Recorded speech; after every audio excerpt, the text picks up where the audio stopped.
I said a whole bunch of stuff and I was muted. So, Cobra Eagle here. Welcome to the channel. How are you guys doing today? Yep. Hopefully you can hear me now.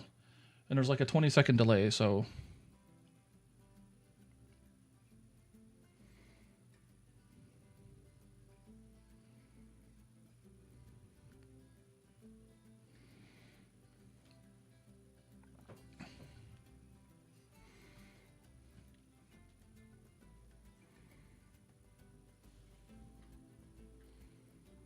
Okay, awesome. All right, so I did get a new toy. And it sounds like this. I don't know how epic that was on your side because it also played through the speakers, so it probably ended up being quite insane. However, we do have a new layout because we're streaming at a different resolution now because YouTube gets a little bit mad when you try to stream at anything other than 16:9, which is part of the issue that we were having the first time. So we're going to go ahead and try doing this. I'm still getting warnings that it's at a bit rate that is what it recommends, even though it's actually quite high compared to what it recommends, but whatever. It doesn't really make much of a difference to me. We're just going to go ahead and get started and get into working on our zoo. So let's go ahead. And so guest happiness is obviously something that's still kind of a concern. Well, thank you. I need to make sure that it, I didn't test it beforehand, so I got to make sure that it actually works out properly. That's really interesting. Okay. Yep. Just making sure that those were right. Because I had to set all this stuff up to make sure that it all is working as appropriately as it should. Okay, so we are back into our zoo.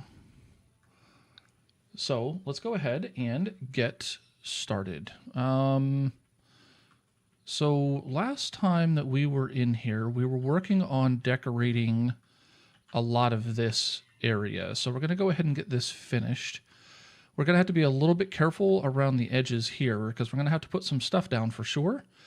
But the thing is, we can't put anything that could potentially upset the animals because we're already at kind of their max coverage. And the barrier is right along the edge of this little wall here. So I'm seeing if any of the foliage that we put up here is counting for that. It's not. So we can probably use a lot of the same kind of stuff here just so it's similarly decorated. And there wasn't a whole lot of options there because I think I just went to what this animal can do. Yeah, it was Asia and then Taiga. So let's go to those. So continent, Asia, and then biome, Taiga. Now, because Taiga is kind of between your probably your temperate regions and maybe your tundra, I want to do that just to open it up a little bit of what type of foliage we can have, because we're not going to have a whole lot of options. But I think if we just leave it with the ones that the animals can use, it's really limiting. And I don't want to necessarily just repeat this whole pattern the whole way across. So we're going to go ahead and use some of the things that we grabbed here. Now we are going to have to be careful because, again, if we get too close to this, now that lady fern is going to count in here. And I don't even know if... Yeah, so you can see here, it's counting now. But these plants, this dwarf cornel, which is this stuff, is the same as these, and it's not counting. So we just need to take that into consideration when we put things down. Let's just go ahead and delete that. We'll go back into nature here. And we'll see what we can put down. Because we can put down these little bushes, which I think are kind of cool. And again, we just need to make sure that they're not too close to the edge there. And now we won't be able to use a whole bunch of them, just simply because, we're really, really close to the edge. I thought they had a little, yeah, they do have a little line. So we can use this actually probably to create just a little section of it. And then maybe we'll put a rock in there to kind of break it up. Let's see. I don't want to do that because that'll definitely put it inside there. So let's do this. And then I think I have F and V on, which I don't want. And then we'll do that. Now let's maybe get one of these small alpine currents. Just fill in that little bit of space there. And then we're just going to have to occasionally check to make sure that we didn't make this percentage go up any higher or put any plants in here that, you know, really make them mad. But it looks like we're doing okay so far. Perfect. That is exactly what we want to see. So, oh yeah, that's right, because Asia itself isn't going to have any rocks. But when it comes to the rocks, I think I want to use temperate, or not temperate, the grasslands, because that's what we're in. So let's just go back to our plants, and we'll just leave some spaces here or there, and then we'll fill in that space with some rock here and there. Okay, so we have these guys, which I think are kind of cool. Maybe we can put something like this here. And then maybe we can squeeze a small one back behind it, and then we can leave this for like some sort of rock. Yeah, we already have donation bins, so we're good there. And now, like the wisteria would actually be kind of cool to put along the edge, but I have a feeling that if we do that, we're going to end up making it an issue for the animals, so we're not going to do that. We could even get some small saplings, which I'm really glad they put in. Oh, we could even do something like this, because I think this is big enough that just depending on where we put it, oh, it's kind of bleeding into that, but maybe we can put something like this down here. Maybe even slide it in just a little bit there, like that. Awesome. Nope. Just there's that little piece there that's sticking into the education board frame, so I wanted to fix that. Again, let's just double check. And part of it is we need to constantly be kind of checking so we don't have to delete a whole bunch of stuff, or, you know, if we find the offending thing, then we can get in there, fix it real quick, and then move on. All right, so these azaleas, I mean, they're kind of cool, but like just the model seems to be a lot better for like if we were to put like no kidding planters up or something. I mean, a lot of the stuff is kind of like that. Like it's almost designed to be put inside of like a planter instead of just plop directly onto the ground. And so if you're new to the stream or new to these videos, because obviously these will still be uploaded to YouTube for future people to watch, there's a lot of like little teaching elements that I'll kind of go through. So if it's something that you're kind of unfamiliar with or whatever, the idea is that you get a little bit of understanding of like certain things that I've done, like especially with the key binds and those kind of things, on how I made certain things happen. And a good example, yeah, more plants that can be plopped would be nice. Yeah, exactly. So an example that I was doing, like every time that I go select a new plant, like you can see here how it's just trying to like hover over all of the plants that are already on the ground. Well, if I take it to an area where I would want it, and this is more because like maybe I want to put it kind of between these plants, but it's hovering over. There's a couple of different options, but one of the easier ones is to just get somewhere, hold shift for like half a second, and now as I slide it around, it stays at that level. Now, if you do that to yourself by accident and you need it to go back to being something where you can place it on top, you just tap shift real quick and it'll fix it and it'll set it back to the setting that you want. And then obviously if you hold shift while you're like have an object selected, you can move it up or down and then it'll stay there. And then this again, you tap it and then it just sticks it back on the ground, which is the default behavior for it.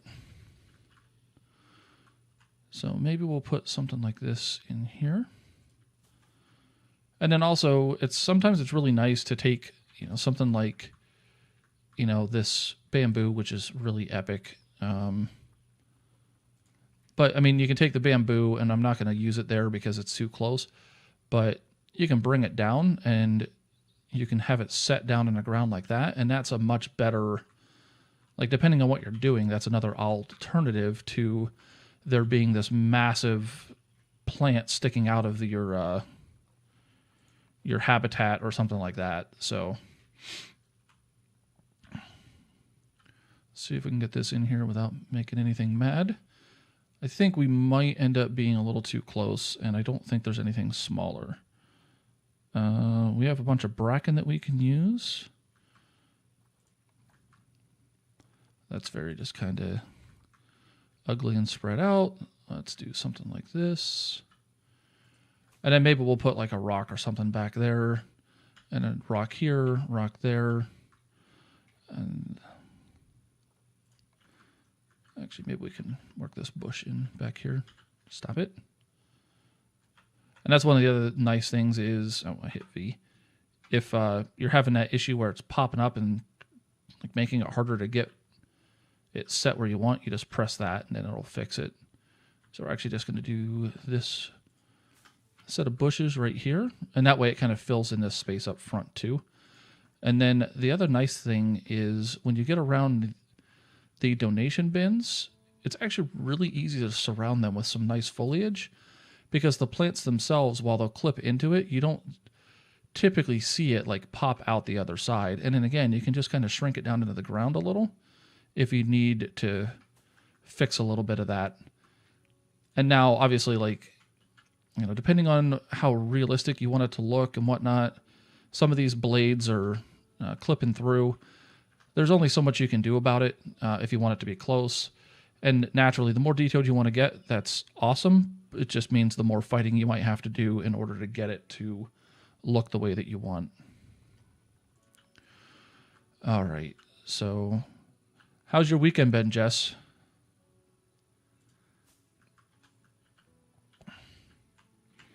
And the sad thing is there's so much of this to decorate. Like, it's insane.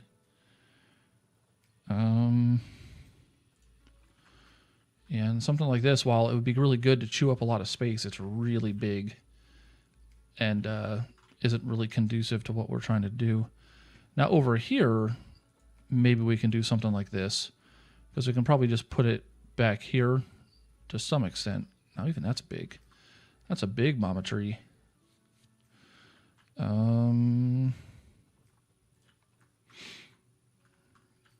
Maybe we can put something like this over here. And again, we're just trying to hope that it's not poking out of the, or in the habitat enough that the animals are getting either coverage or something else from it. So it looks like we're still okay. There's a little gnat floating around on my monitor, so every once in a while I'll just be staring at the screen looking for it and trying to figure out a way to kill it without squishing it onto my monitor. Been pretty good just hanging out, and we did meal prep today. That's awesome. Yeah, Cyber and I keep trying to do the meal prep thing, and then we keep getting discouraged, if that's the right term. Because it's not that we mind meal prep. I mean, I don't mind taking like a sandwich to work and stuff like that, but it's, I don't know. I think part of our problem is our commute is so long.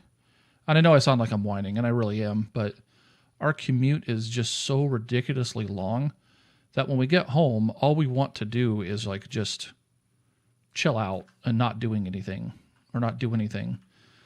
And so we don't get a whole lot accomplished during the week. And then even on the weekends, because when we get home, you know, we might go our separate ways, do a few things that we want to go do. And then, you know, it's time to go to bed and rinse and repeat for the next day. And that would have been totally cool to do all the way across. And I feel like I should totally go back and put some of those down. So I want to put some taller trees along the edges here, just to kind of put like right up against the edge of that. And then maybe we'll do another one. Maybe we need to do a little one here. And then so like even on the weekends, then we're just kind of like unmotivated to do things, and so we just end up like, as much as we know that we should be doing meal prep and stuff like that to make ourselves, make better food choices and stuff like that. We just get too lazy to do it, and it doesn't happen. All right, so we've got this. I kind of like the idea of putting some of these trees up here. I mean, it'd be cool to go like super crazy. And the reason I'm putting them kind of around where these support structures are is so we're not hopefully blocking the view of our guests by putting them here. But we can still kind of fill in some of this space a little bit by putting some of these down in some strategic places. And maybe we can get a large one over here. So this one I will be blocking the glass completely. And part of this is I want to make sure that our animals still have some screening plants and stuff like that to keep them from potentially getting stressed out, because snow leopards do get stressed out pretty easily, and we don't need that to be an issue. I feel like that it's difficult, and we hadn't done it for a while, and I'm tired of having the same thing for lunch every day, so I wanted to mix it up. We'll see how long it lasts.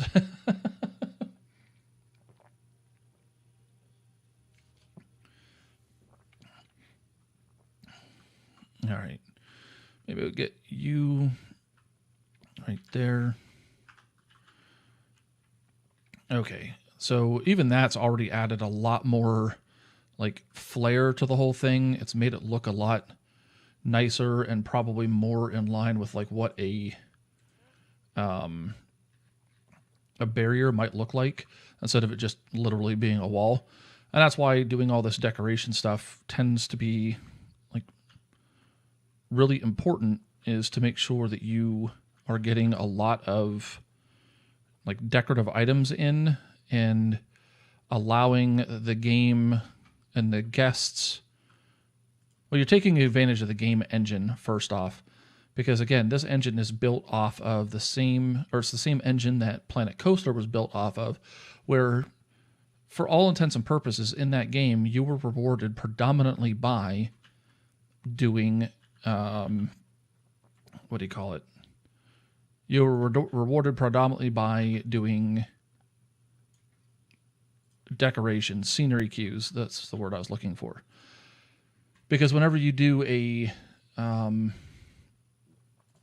whenever you did a ride queue, and we have a ride over here, so we can look at it real quick. So this like white path here, this path had to be decorated to a certain level, because that helped play into how much the guests would actually like be interested in riding that ride, because the queue was nice and everything else. And so you had to kind of work with that. And then the nicer and more decorated you made your park, the nicer or the more frequently your guests would spend money on rides and this and that and whatever. And so that mechanic is still fairly prevalent here, but some of the other things that play into it are how happy are your animals and those kind of things. And so it's still kind of the same basis, even if there are elements that are different in kind of its overall execution. But it's still an incredibly fun game. I really like this. I like Planet Coaster as well. I think one of the things that I always really sucked with was building the roller coasters, but those are the things that I always liked to build. But I don't have any videos or anything like that of that. But if it's something you guys are interested in, please leave a comment in the video below.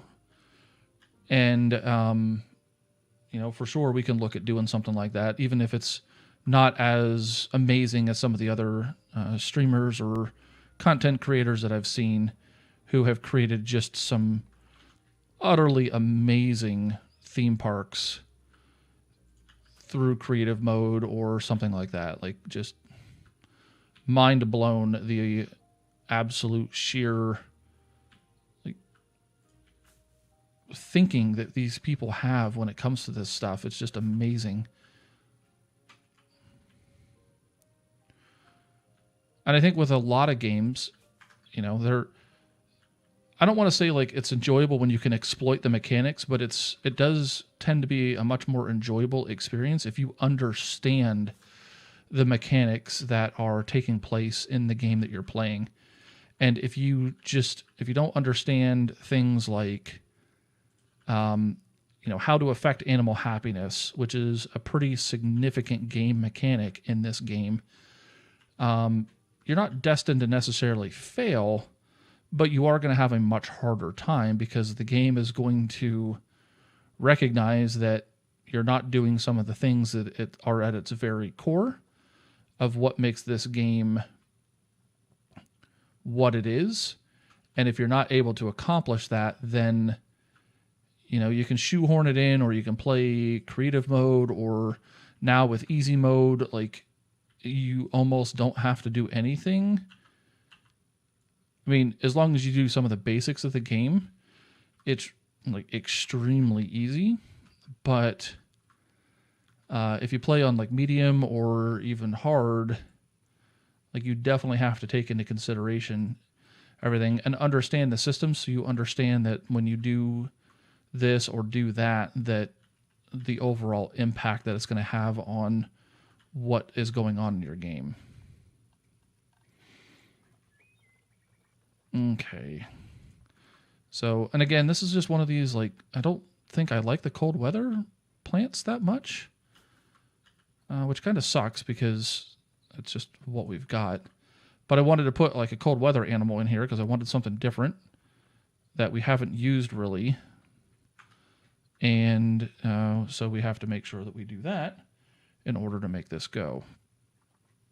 And again, I mean, I could put grassland stuff in here for sure because we don't want any of this to bleed over anyway, but I still wanted this to be decorated similar to what the animal would be accustomed to seeing or being around if they were actually in the environment that we're trying to create here.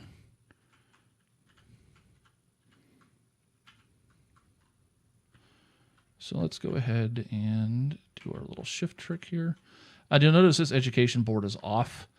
I don't have a power supply over here that is close enough to cover that.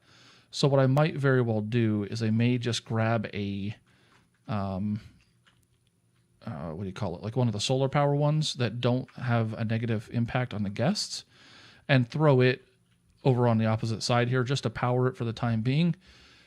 And then we'll delete it and get something more appropriate in time. Let's see here. Just looking for something a little bit different to put back here. Maybe we can do this. And so you can see here, like even by shrinking this down, it adds a completely different like texture and feel to it by making it that it's kind of integrated with it. Like the two plants themselves are growing together instead of it just being like the one or the other. And so here, you're going to die, little gnat, because at some point I'll decide that I can just clean my monitor and then you will die. All right, so here, let's do this. And we're just going to create like a little bit of a bamboo kind of fountain along the edge here, like so. And then let's go ahead and get maybe the narrow one. Nope, that's not doing what I wanted it to do. That's actually really kind of large. And then maybe we'll do something similar, like right there. Yep, I like that. And I mean, of course, it's kind of growing in with this tree a little bit, but that's okay. We just need to make sure that it's not really kind of growing or coming into the habitat with the animals. I think that was actually one that would probably be okay for them, but it still does provide coverage. So looks like we're actually doing really good. We've been managing to keep any of that from being an issue so far.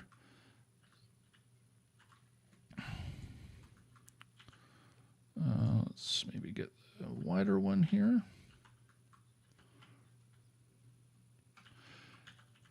And I guess one thing that I am guilty of with this is I am putting a lot of emphasis in making sure that the majority, it's like I can't talk today, the majority of the ground that we have around us or around here is covered by something other than it just being like the basic, like this, where it's just the basic terrain. Now, I don't have an issue with the basic terrain. If we go back over here and look at, like, obviously we're not going to do it inside of a habitat, but a lot of the free areas that we have, we generally put foliage in some way to kind of fill it in and just really make it, at least for me, feel like it's a like a really full-fledged, flushed-out zoo. Because almost every zoo that I've ever been in, there's just foliage all over the place. You don't have like a nice, and I mean, this barrier is not going to stay there, but you don't just come up here and then there's just a barrier and that's it. Usually there's plenty of plants and everything else kind of around all of the environments to help kind of drive that that belief for the animals that they're not just simply in a small environment, but their environment extends beyond where they can actually get. All right. So try not to make this too repetitive or like boring, but again, part of the problem is a lot of the plants that are in this particular set are also very just broad. Like, it's not just a simple, like, you know, kind of small plant that you can just plop kind of anywhere. There's a whole bunch of little, or just even when they're marked small with like the small, medium, or like large icon there, they still, because even this is marked small, but I mean, that's still pretty sizable. It's a bush that I would use, but we just don't have enough space between the edge here. But we're getting there. We're almost, I wouldn't say almost done, but we're about halfway done with this. And then we can always take some rock and kind of pull it up and have the rock kind of here instead of the terrain. But because this is a grassland environment, I would rather use the grassland rock because it then blends in with the environmental textures a little bit better than if we were to just plop down you know, just whatever happened to be with, or goes along with these animals. And, you know, obviously if we were in these kind of environments, there might be the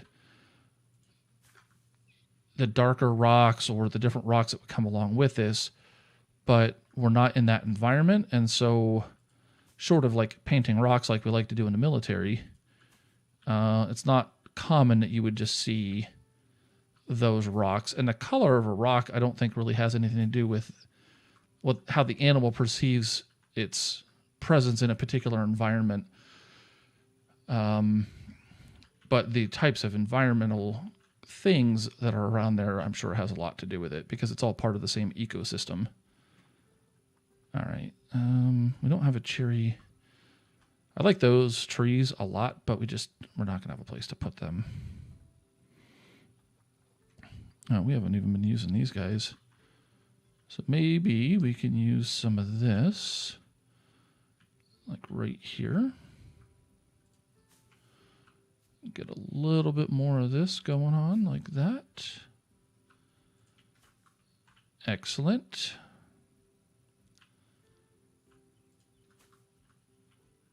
Just to get something a little bit different going on here. And I know that this is a plant that won't make our snow leopards mad, but we do need to just make sure that we don't get any in there because, again, they don't actually like a lot of foliage, or a lot of foliage isn't really something that they see in their environment, so we have to kind of adjust around that. But that doesn't mean we can't fill things in up to the edge. And maybe we'll use some of the... Because, like, I even like this bush, this guy. Because maybe we can put something like this, or even the larger one here to kind of complement what we've got going on there. And again, if it's coming over into the path a little bit, I'm not that concerned about it. I still need to figure out what we're doing up here with our, what do you call it? Our castle. Because this here is basically the outer gate, as it were, to like a larger castle that we haven't even started the design process for. But a lot of the buildings that are around here are going to give a similar kind of look and style to that. And so it's just a matter of kind of coming in here and just messing around with it and seeing what would work, what wouldn't. And then even this track ride down here, we're going to end up probably pulling this over and putting another stop down here so the guests can get on here. They have a stop here. There's another stop down here and another one there. And then from there, we'll probably leave it be. But that's just kind of the general game plan for at least this portion of the zoo. Let's see. I don't want that one. Where's the red ones?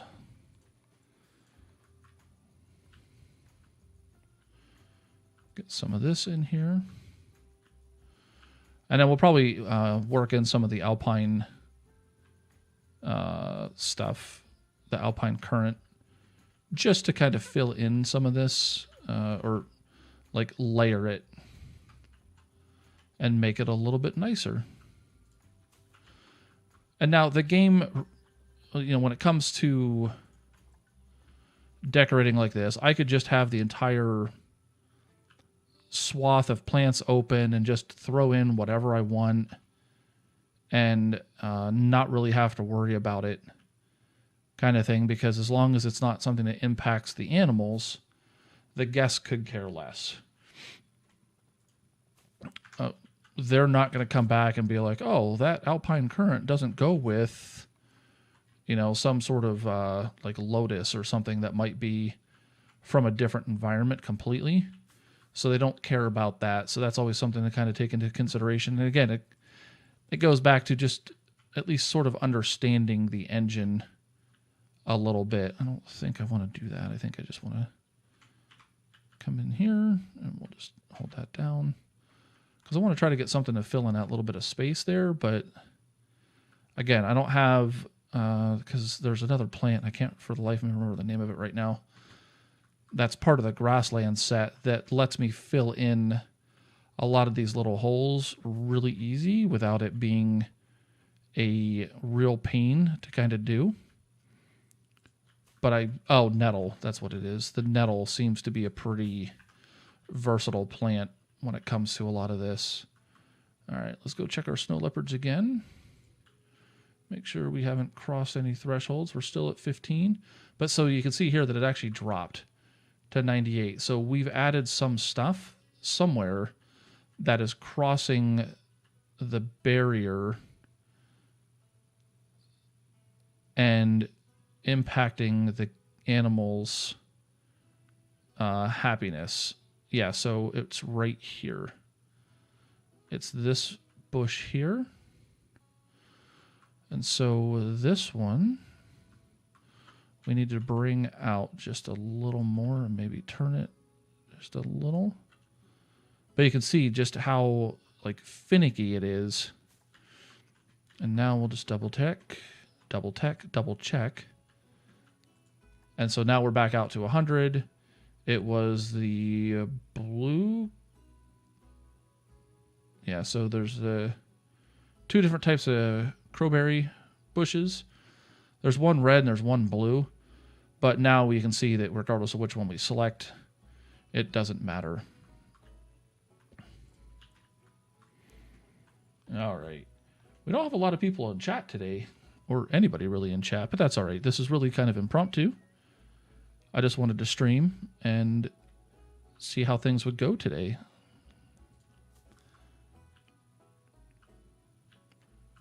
But I can keep talking, so that's not really a problem. So yeah, something like that there, I think that actually works out really nicely. So maybe we can put another like slightly larger one here. Now let's do the small ones. And the good thing is you can always just like layer these kind of over on top of each other repeatedly if you need to get a certain look. And I wouldn't feel bashful about that at all. Impromptu is fun. It absolutely is.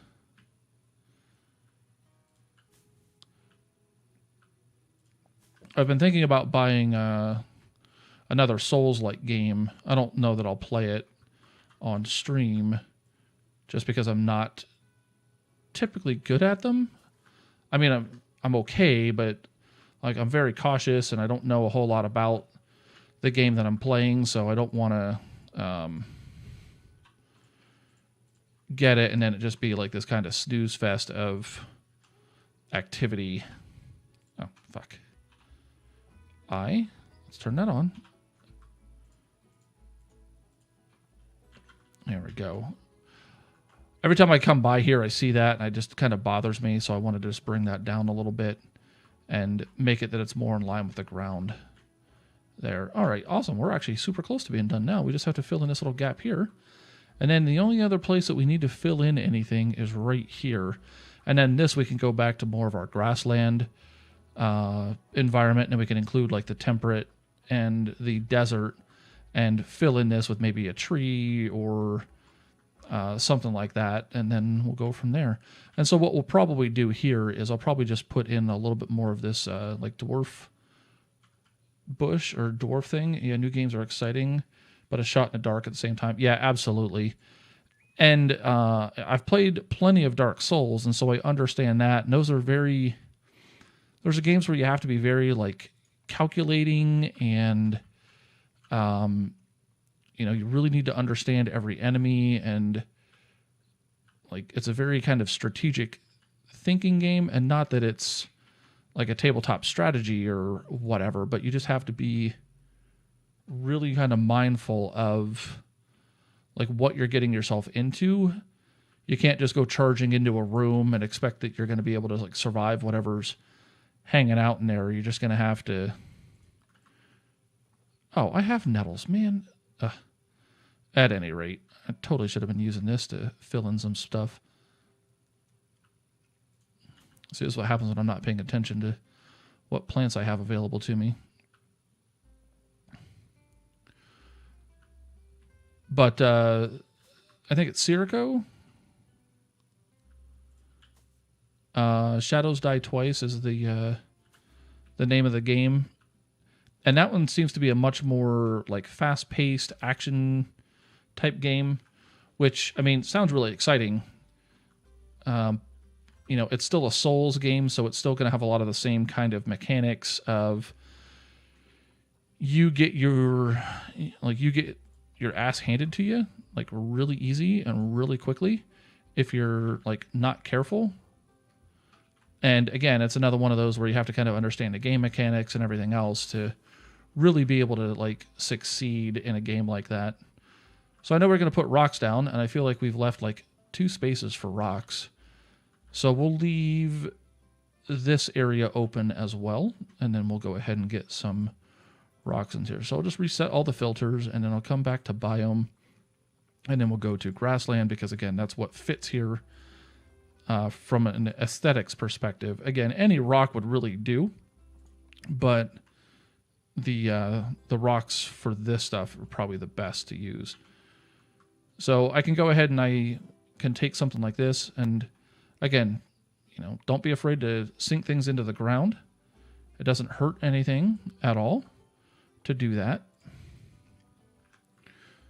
And then the other thing that is really nice about the way that a lot of these rocks kind of work in the game here is you can like layer them up, and you can get a whole new set of like looks and things like that with it if you want. If there's a certain like appeal that you're trying to achieve or something like that.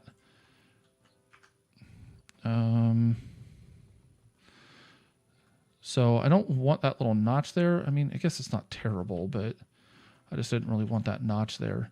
The other thing is you can do stuff like this where you can sink this under the ground a little bit. And then you can see it's kind of popping up through, and so it creates a flat kind of rocky texture there. And so maybe we'll just do something similar here. We'll just bring one of these in this way and get that to be maybe about there. But yeah, and I mean, now we've created almost like a whole different rock with 3 different other ones, and no big deal. And now what we'll do is we'll come into the terrain, and then we'll put a little bit of rock down.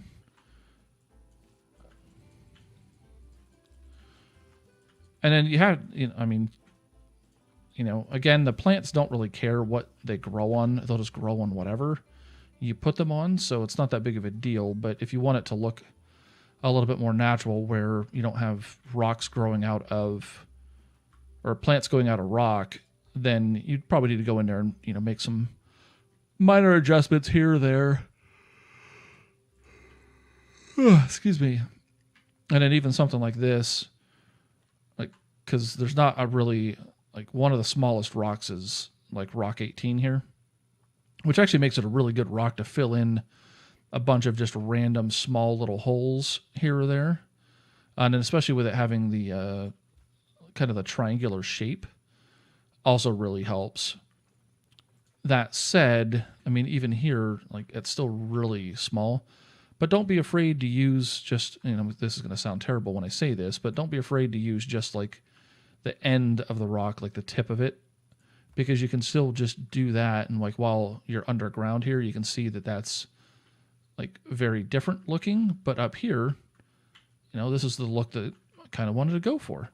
And again, I might take something like this guy and shrink it down into the ground. I'll spin it around so there's less chance of it coming up on the path there. And then maybe we'll do something like this, that the tree branch is, the tree trunk is just coming out of here. Now, I know that these plants are now technically kind of over top of that rock too, but there's, only so much we can do.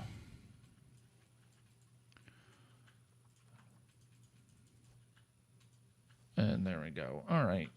Sweet. I think there was one other spot. Oh, yeah, that's right. It was over. It's I know there's 3. It's where is it? And then so over here, we can, maybe get something a little bit larger. Maybe. Yeah, so something like this would work out really good, I think.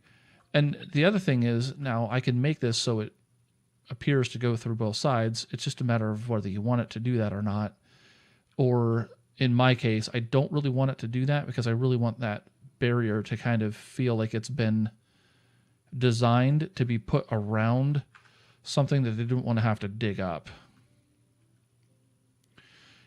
Yeah, rocks are definitely a very useful and kind of versatile tool, and I think they actually add a lot more dimension to your overall terrain than just... and don't get me wrong, if I come out here and I do roughen terrain, and it's 9 in the morning, so the light's a little bit weird. But if I do, not that, this button. If I come in here and I roughen the terrain, for sure that doesn't look bad. And then even if I come in here and start putting this around it, because there's a lot of curves and everything, it works actually pretty well. I would still probably come in here and hit the smooth button, especially on the surfaces that are aimed more upwards. But here that looks that would be something I might keep, and I might actually just leave it there and then we can work around it or something like that at some point. But if you really want to add another level of detail to it, you then come in and you start grabbing rocks, and you don't even have to do anything super crazy. Maybe we'll just grab something like this, and then you can just bring this down, and then you can have this kind of peeking up like that, and then you have a little edge here, and then you can do little minor tweaks to it where I can come in here and just do a little pull like that to get it to kind of come up, and then the game turned that to the grass type stuff. But then even still, I can come back to my nature, come back to my rocks, and then that one's a little large, but maybe we can use something like this and sink that into the ground like right here and create like almost like a slightly different little edge that comes up. So there's so much versatility with even just using the rocks. And then, you know, I'm very guilty of this. Like I'll put the rock down and, you know, there we go. And then that'll be the surface that I use for whatever that I am doing. But the thing you got to keep in mind is these rocks are 360. The textures are all the way across. There's like the textures aren't different or better, or I mean, they're different, but they're not better or worse on one side of the rock or the other. So don't hesitate to like flip them around and move them around and see what other little shapes and objects that you can kind of create with it is. And then you can also, if you really want to get like this kind of big kind of rock formation, you can take a lot of small rocks and build a variety of different like layers to it to get a like a more solid piece of stone, even though it's still made up of a bunch of smaller rocks. All right, so now, and a good example here might be something like this, where I bring this down and it might not be quite at the angle that I want, so I can just turn it and I can adjust this. And now, like, oh, I hit escape. That wasn't what I wanted to do. But now, I mean, that adds like a slightly different look. It actually makes it feel like it extended that rock a little bit more. And it's a little bit hard to see like where the actual edges are too. I mean, because I feel like it's like right along here. But it's, I don't know, to me, I feel like it works really well to use a lot of the different rocks and their shapes and stuff like that. The only thing that kind of sucks is whenever you're in a smaller area like this, you're a lot more limited as to what you can kind of get away with because you just don't have that much like wiggle room or play with a lot of it whenever you're doing this. And then something like that, even though it's still pretty large, we can take and maybe do this. And then see how like I can bring it along here and try to get it kind of synced up with the shape that was on that. And now, you know, even though I have a pretty sizable rock there, I still have a much different kind of like look that's taking place there. And I'm actually really happy with the way that turned out. I don't even know which rock that was that I did that with. But and then like this rock, I wanted to, like its base is much, I feel like the base might be more useful for what I'm trying to do than the top bits. So I can flip that upside down and then maybe we'll flip it around. I wanted the green one. And now you'll notice like here, I've got free motion where it's just moving. But then if I hit space, which is a shortcut for angle snapping, now it'll move at 15-degree increments, and I can change those increments all the way up to 45 degrees. And then depending on what you're messing with, that angle snap will, it'll adjust to different numbers, particularly when you're working with the track, which is the same kind of mechanism that you dealt with if you ever played Planet Coaster. And you can make it that it's anywhere from 0 to whatever the maximum curve is for the particular like ride that you're working with. So here, maybe we'll just actually put in a little bit of, we'll go into here and then we'll go to this, and that. And then we'll just put in maybe like an alpha current here or something just to fill in that little bit of space there.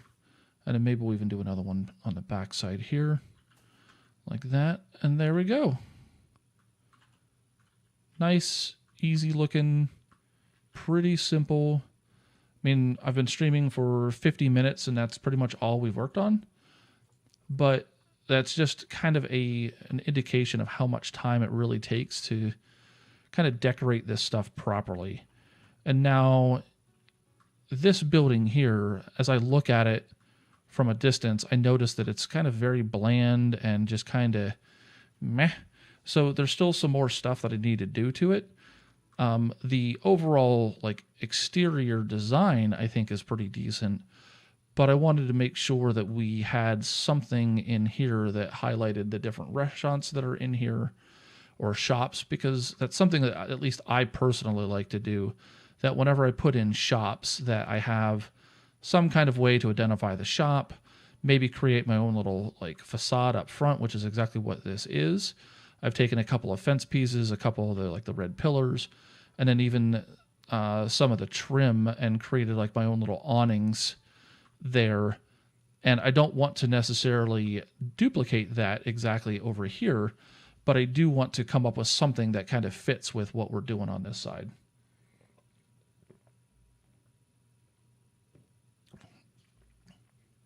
So how's the stream looking, Jess? Like, you're the only one here, I think, so if there's feedback, by all means, let me know. I was going to try streaming in 4K today, which I don't think would have been a problem, because then it takes a really big thing and shrinks it down a little bit and might decrease some of the fuzziness of things, but I elected not to do that today, just to see how this went, because this is the first time that I'm streaming on YouTube where I feel remotely comfortable with what's going on. And then the other thing about streaming at the higher resolutions is it takes YouTube longer to process it. And so I think even already there's like a 20-minute delay. Not 20-minute, Jesus, 20-second delay from when I say something to when you hear it. All right, so let's go ahead and get into this building. And we're going to, first off, we need to figure out what we got. We got a Pip Shot juice and a pizza pen. So let's... Pizza. Which apparently that's all I ever seem to put down, because even over here I've got a pizza pen and a Pip Shot water. I don't know. It looks nice, super great, no hiccups or anything. Awesome. Well, that's very good to hear. So we're going to go ahead and put that there. And then we had a Pip Shot juice. Pip Shot. Not Pip Shit, Pip Shot. Juice. And that is this guy. So I'm just setting these here.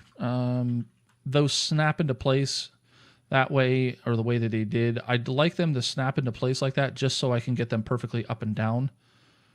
But then it's not something that I'm like hell-bent on keeping like too much the same way left or right. Because I wouldn't even be against maybe putting the sign over on the sides here like this. And then just decorating inside of these a little bit better. And I think that actually might be what we do.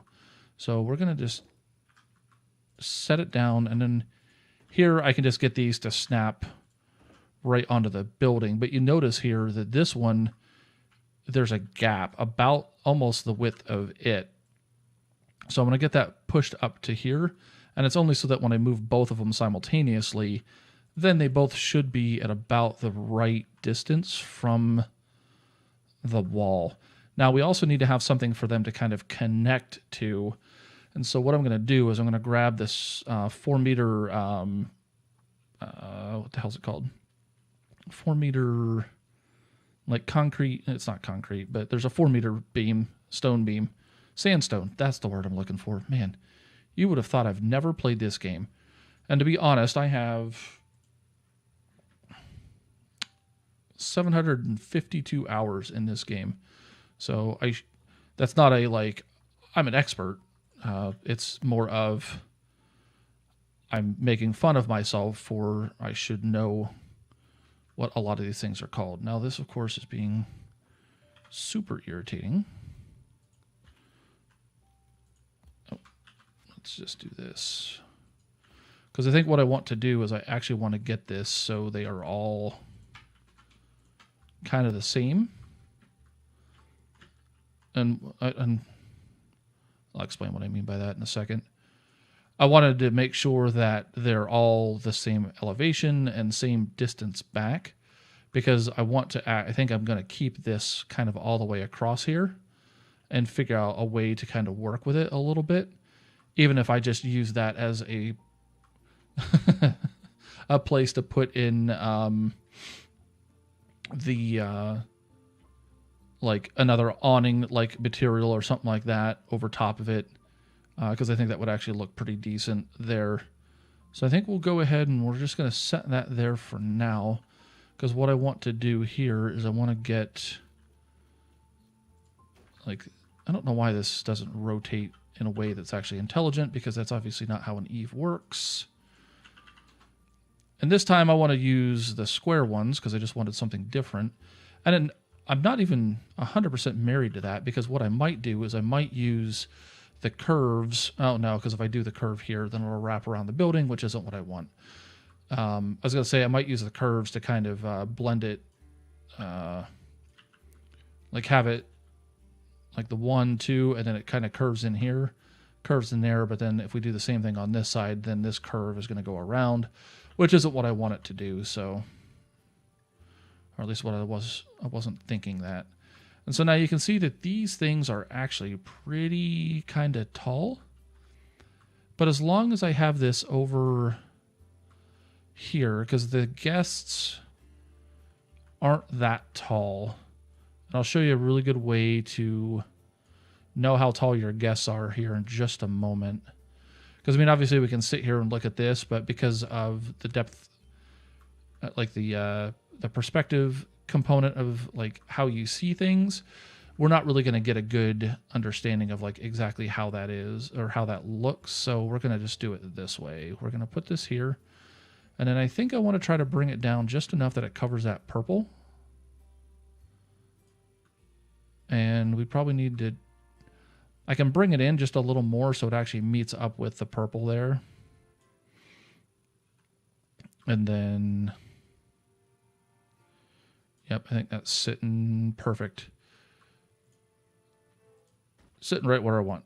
So now, if you want to know if a guest is going to be too tall or not, you just take a donation bin.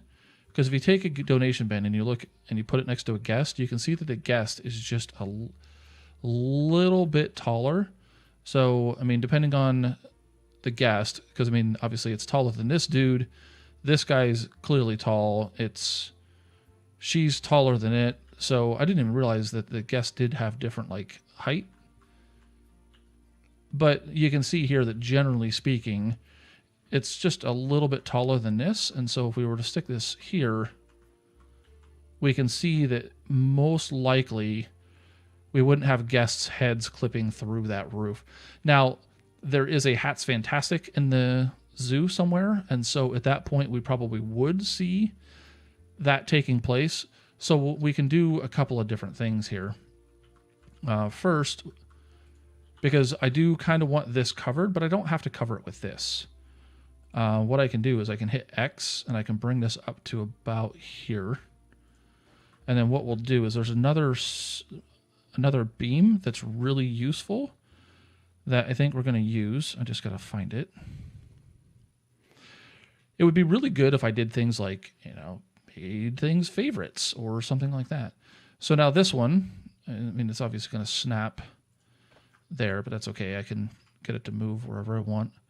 And I'm not too concerned about the left and right because it's hidden behind the archways there. But now this I can bring up and use that to cover that edge, like the purple edge. And then I can even sink this in, like just have that hang out just a little bit like that.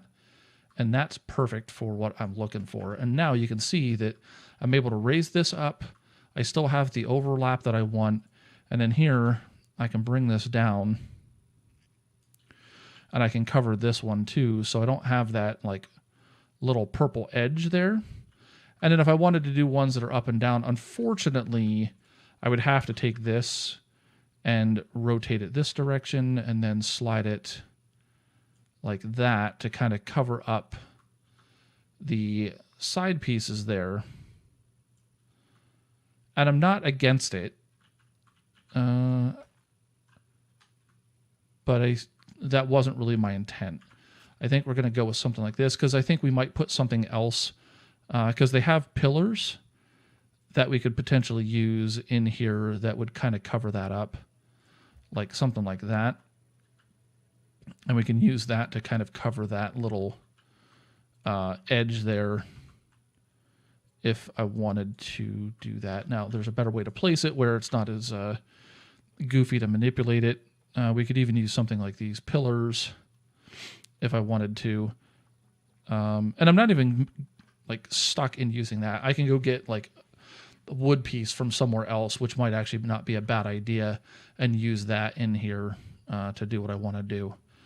So this one, I'm just going to duplicate this piece, and then since I have all of my angle snapping stuff on, it'll just snap right into where I want. You can see that it's lining up pretty much exactly where I'd need it to be.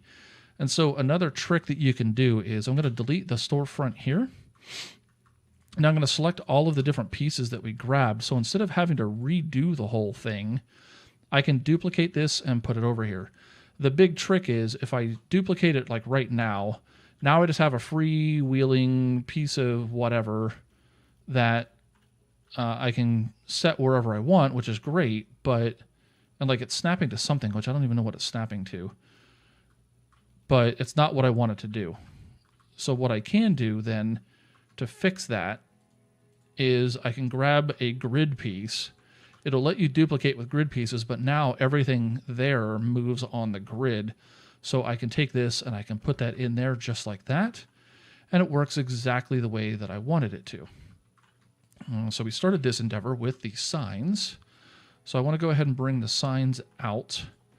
And then this is another thing that I want to do, I think.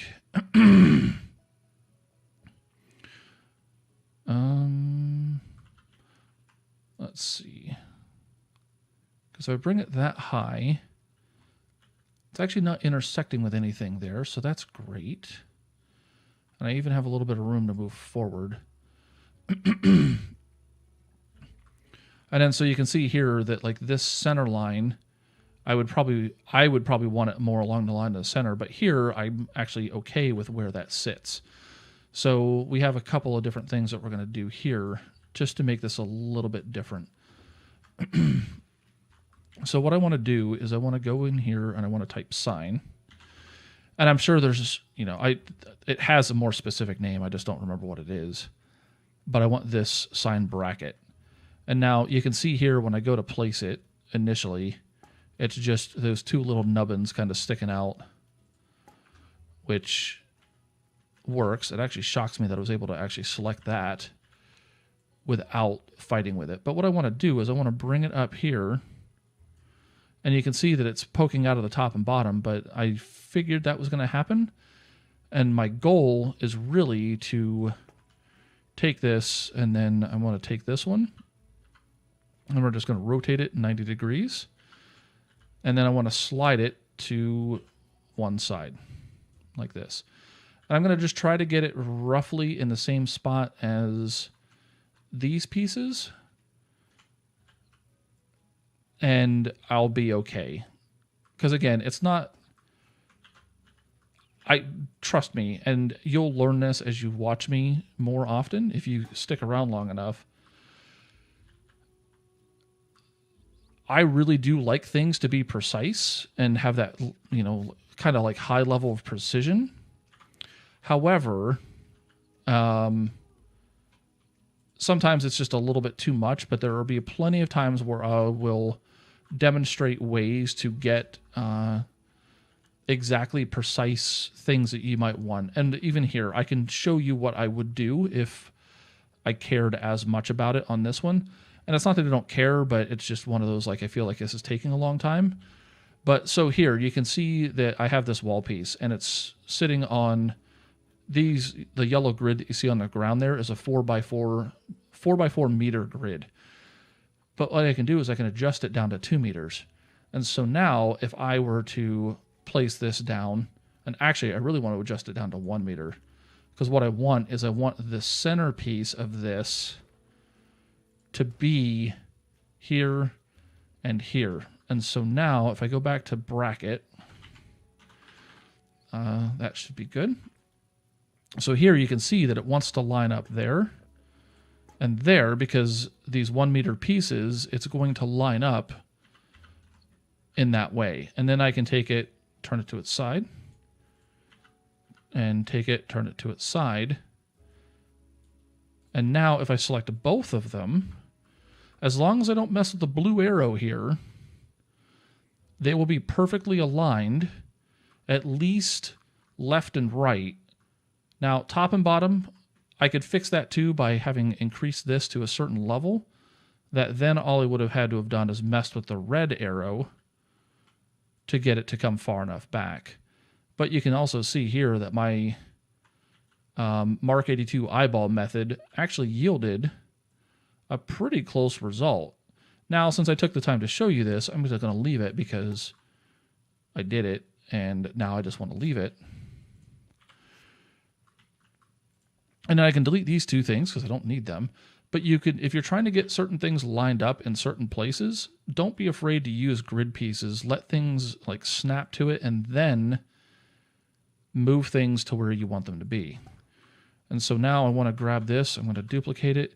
Now, I didn't come over here and I didn't delete the wall on this side. And the reason why I didn't delete the wall is because I can still grab, and there's 2 wall pieces there. So if I select it a second time, now I can see that that wall's gone. Now I have absolutely no idea which ones are which. So we'll just do this. We'll delete these because that way I don't have to worry about it. Since I'm in the process of deleting, I'll delete those. But now I can grab this, Control D, slide this puppy over here, and awesome. And now I can take my signs, I can bring them back, and I know that my pip shot sign is about at the height that I want it to be. And so all I'm really trying to do here is I was just trying to create a little bit of a standoff.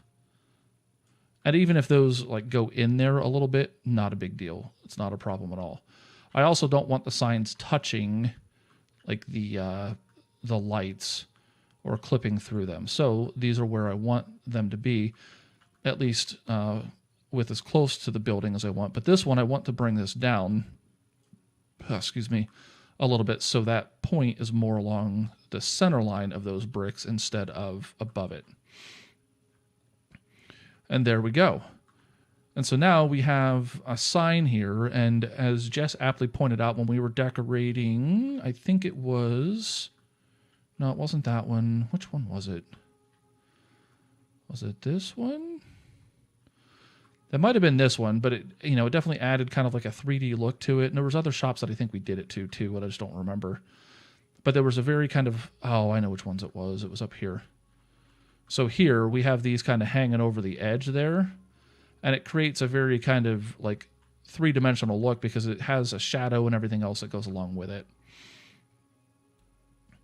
And as we were kind of buzzing around the zoo there, if you are interested in seeing more of this zoo, because obviously we haven't been going around and doing a whole bunch of stuff in this particular zoo, just check out the description below, and you can check out the Cobra China Zoo tour, and you can see where things were leading up to the start of this particular series. This zoo is something that I've been working on for a pretty long time. It's probably been in the last 3 or 4 months. And I certainly don't have a problem starting up a new zoo if there's enough demand for that. But for the time being, I just wanted to go ahead and just continue working with the zoo that I've got going on, because a lot of the same things that I would do in a new zoo, I'm already doing in this zoo. So I do want to continue to decorate a little bit more here. So we're going to come back here. We're going to go to theme and India again. And then, you know, we have things like this, which is what I use to create the look on the front of these shops. I don't intend to use those here. I could use something like this, though, and these would be kind of nice to maybe put... actually, I kind of like that. I just wish there was a way to, like, invert it. Because, of course, I can flip it 180 and have the elephants facing the other direction, but the problem is the elephants are still...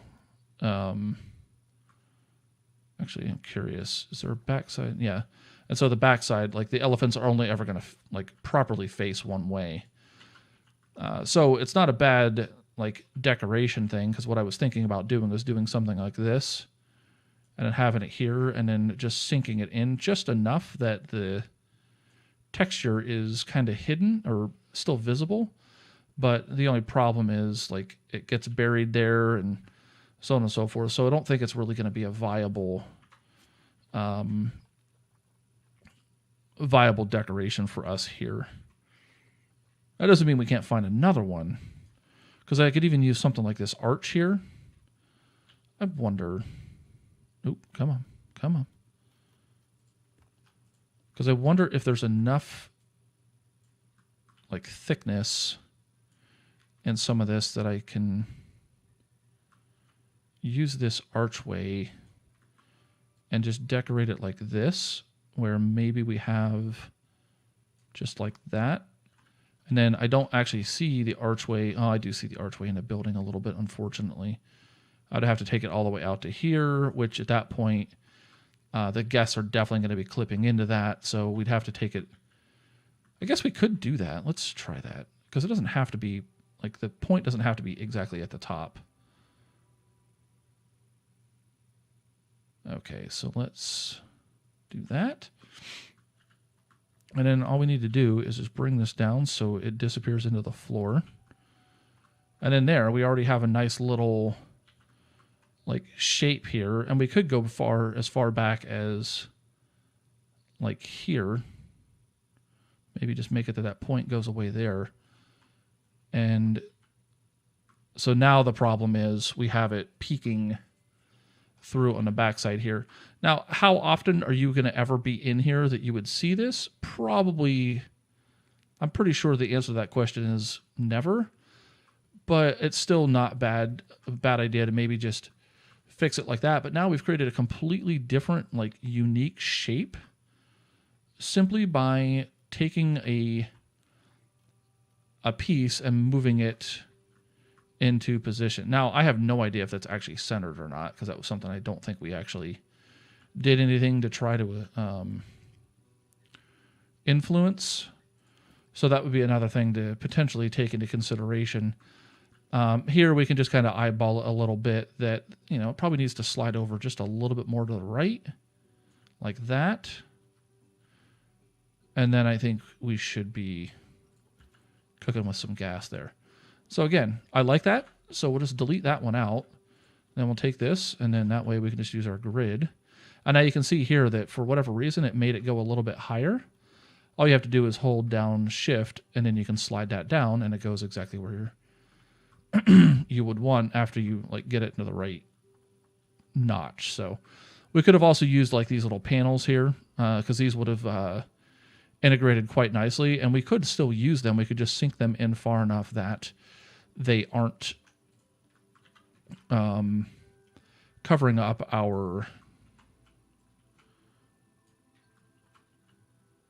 the little like angle thing that we did.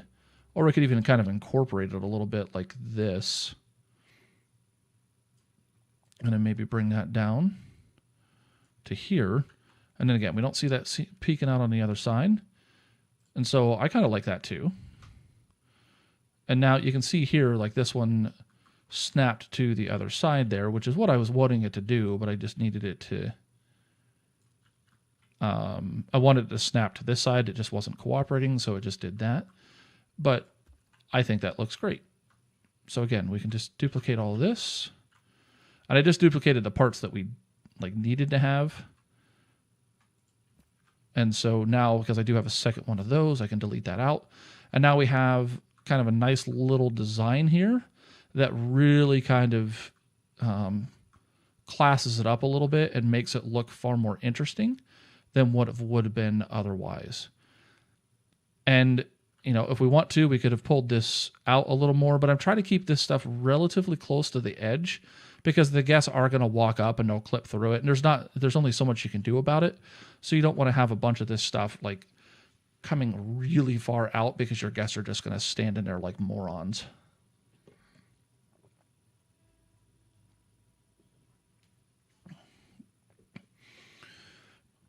And then if we really wanted to too, we could also take something like this, which oddly enough is directional. And we could probably push this back. Now, the only issue is there's that little lip there. But otherwise, that would be perfect to just kind of cover this little frame here. But because there's too much other stuff there, I don't want to do that. At least with that particular piece. And now, I mean, we have other options that we could do. We could do something like this, which I think would integrate really well in that edge right here. Because we could just bring that down just enough that it, like maybe just have it come up just a touch so it's there. And then we would just do a second one to its, like to the side. Nope, Control Y, Control X. And then we would just do another one like right here, or what I'd probably do is probably do that so it's a little bit more of the same thing. But I think we're going to leave that alone. What I want to do is I want to kind of cover up these edges here, and I want to give it a little bit of color, so we're going to go with the red ones. Yeah, I wish the guest didn't clip through everything either. That is definitely kind of an annoying component of the game. I understand it. There's only so much the developers can do to really like prevent goofy things like that, but and at least it does give you the ability to create certain things. There's another Twitch streamer who does do a lot of what do you call it? A lot of Planet Zoo as well. And some of her, I guess, tricks, if you want to call it that. Some of the things that she'll do on a zoo to create the impression of walk-in habitats and those kind of things is she will take the she'll take objects that the guests will just straight walk through and use that as a way to create a walk-in habitat. Now we're going to fly away for a second here to show you kind of what I'm talking about. Where here. So here, this is a walk-in habitat. The guests can walk onto this path. These gates will open and close as the guests walk up and basically demand entry or exit, like you can see here. And the animals, even though the door is like straight up wide open whenever the guests are going through, the animals will not exit through there. The other thing that you can do is you can create a... I didn't realize how far away we were. Let's go ahead and do a path. And let's just do this for now. This isn't going to stay, but so you can create a barrier like this, or a path like this. And then if you have your habitat barrier, which is here, and then I think I've only got that on 2. Let's at least go to 4. And then, we go around and do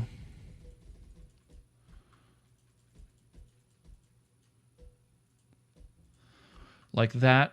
And then, we'd put obviously whatever barrier, whether it be like a legitimate barrier or something else. And so just to kind of demonstrate this a little bit further, let me go ahead. Oh yeah, so it won't let me do a legitimate barrier because every barrier here except the null barrier will interfere with the path. So we'll go ahead and do this, and then now we should be able to turn it. Nope, guess not. We'll just move this here and move this here. Like that. Yeah, it definitely is getting much, much larger. It's kind of amazing to think about how little it feels like we've done, but when all reality, it's a pretty decent sized zoo so far. It's not the biggest that I've had, that I've ever built, but it's still a pretty kind of insane zoo. Okay, so what we're doing here is we're going to, right now, if I were to put any animal in here, as long as the animal is not too fat, but there's not animals that are this big, any animal that we put in here will be able to just traipse their way out of here. So they wouldn't, this is not an effective barrier, even though the game would consider a complete barrier would be an escape point. When you come into your construction materials, though, and you go ahead and get something, and I'm just going to use the sandstone because that's what I'm on. But say we take something like this little sandstone wall kind of thing here. I can put this here. And then I could flip it around and put the other one there. And now it's not perfect. Ideally, I would want that to line up a little bit better with the edges of the path like that. And then I would want these to also line up a little better with the edges of the the little walls that we created here. So we can do something like this. And then something like that.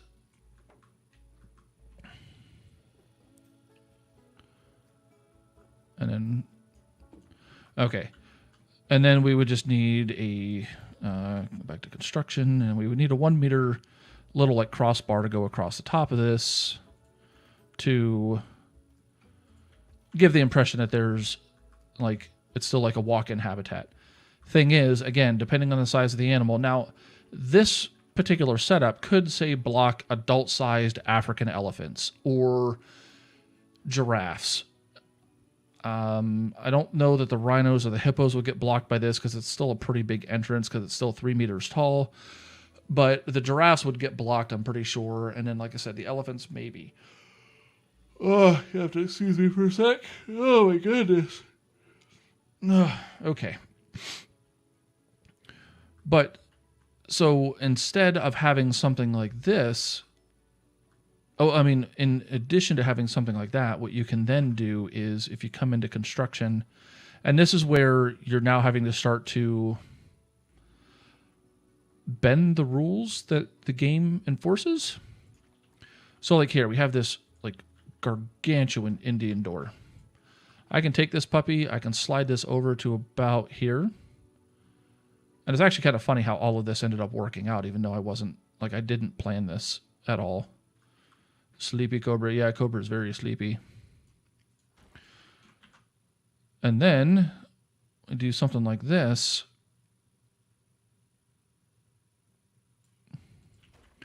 And then maybe we would take if we wanted this to look a little bit more like it was kind of designed this way, we could take this and we can flip that up like this, and then we can take it and we'll just bring it like this. I'm going into a lot of detail just to show you something, but that's all right. That's what I do. I'm going to just do... No. Damn it. Okay, Cobra. Knock it off. Move. Okay, so here we're going to move, and we're going to take this. And the reason I let it do that twice, or do it that way, is because I wanted to be able to slide them all and have them go back into the same, be the same across the board. So when I slide them back like this, now they all move back simultaneously instead of having to eyeball it. But so now we have something like this. So now the animals cannot pass through these doors. It's actually kind of funny that these don't look like doors on the other side because it completely defeats the kind of look that we are going for here. But either way, we'll slide those forward just a little bit so at least it's like that. And then we could even flip this around. And then if we wanted to do this, just to make it look like there were doors on both sides, then we can bring this out until it starts covering that up, and then we have to stop. So, there. And now, naturally, we would go through and probably, if this is what we were going to do, we'd probably spend a little bit more time trying to make this look a little bit better.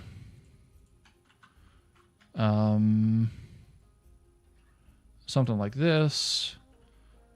And then, we're Or okay, but now at least we have a door on both sides, which is all I was really trying to do. So now what'll happen is, because the animals can't traverse through any of the construction objects, they will be trapped in here. Doesn't matter how big or small they are, they'll be trapped in here. The only exception to that is if they're playing with a toy that happens to be by here, they'll push the toy through it, and then the animal animation will cause them to escape. Whereas when you have the barriers like this, the barriers tend to defeat that a little bit more. So that's one of the kind of stupid things to kind of look out for whenever you're doing it this way. Either way, though, now the animals can't get out, but then the guests will just literally just walk through this. So this is what one of the other streamers that I've watched before will do as a way to create more custom barriers and gaps to create walk-in habitats for animals that are still walk-in, but keeping it where they can't escape. The animals themselves can't escape, because definitely, as you saw, we made an 8-meter wide path. The huge limitation with this particular setup here is we're limited to using only the 4-meter wide paths to get the guests in there. I really do wish that we had that would scale to any width of the path, anywhere from 4 to 10 meters, because I think that would be a lot better. And if it had like slightly different things or something like that, just to give it a little bit more flexibility, I think that would be really cool. But either way, we're going to go ahead and highlight all of this, and then we're just going to hit delete because we don't need that. But in doing all this, the whole point there was that is another way that you can create like a walk-in habitat of some kind without having to do things the way the game wants you to kind of do them. So it's really up to you how you want to do it, for sure, because again, this is a creative game, so there's tons of ways to skin the cat, as it were. I just prefer to do it with some of the mechanisms that are in place where it doesn't make it look like the guests are just like apparitions walking through things. All right, so I also want to get something kind of up in this little thing. We have a couple little topper things that we might be able to put in here that might fill in that little bit of a gap there. And it's really no other reason other than I just want to. Like, I feel like just looking at that, I feel like there should be something there. So let's go ahead and see what kind of... So we have this like floral topper thing here. And yeah, that works. Oh, no, that doesn't work because that's on the... I wonder if the angle there is good enough to... No. Let's just delete that. So what I'm going to do is... And it's just because here I do want to make sure that it's exactly center. And the store fronts don't let you snap things to them. It's a little bit dumb. So here and here. And I'm doing it this way so I don't have to like duplicate everything. Then we'll put it in here and here. And even something like that's actually really kind of cool looking on the floor there. But we're going to just take this up here. And so this is in that little gap now. And then we'll just take it and we'll just kind of slide that in there like that. And then we can adjust it however we kind of see fit. If we wanted it to maybe have this, or even just fill in that bottom part there and maybe just have that sit like that. I think we're going to make it that the little base is hidden and do like that. And then, I can go in here and I can check to see if it shows up anywhere that I don't really want it to. It doesn't. And the other thing that I can do if I really want is, instead of leaving it red, I can change the colors. I'm going to leave it red because I did make the other things here red, so I want to leave that alone. And I just need to come in here and I want to grab this little wall piece here, because we do need to grab like these guys. I don't need you. Nope. Let's see. That is the one fun thing about layering all this is, as you layer it, it does get more complicated to be able to grab certain things. But now we have nice little pillars. We have a nice little design here. We've got something here. We've got our signs so the guests at least know what restaurants these are. We have all of the stuff that we would want done. I could duplicate this same kind of pillar structure on the backside, but I don't want to. Because I could, no, because I think even if we do the eaves back there, like it's really just not going to add much of anything to it, so we're going to leave that alone. But instead, we are going to get this decorated, and we're going to go back to the nature that we've been using predominantly throughout this zoo, which is not any of that. So we're going to reset our filters here. Our biome, we're in grassland. It's typically bordered by temperate and desert. And then we're going to, actually, I'm just going to leave it alone and not narrow it down by the continent, because I could narrow it down by Asia for sure, but it'd be nicer to just have a little bit more options available to us, like being able to put this up.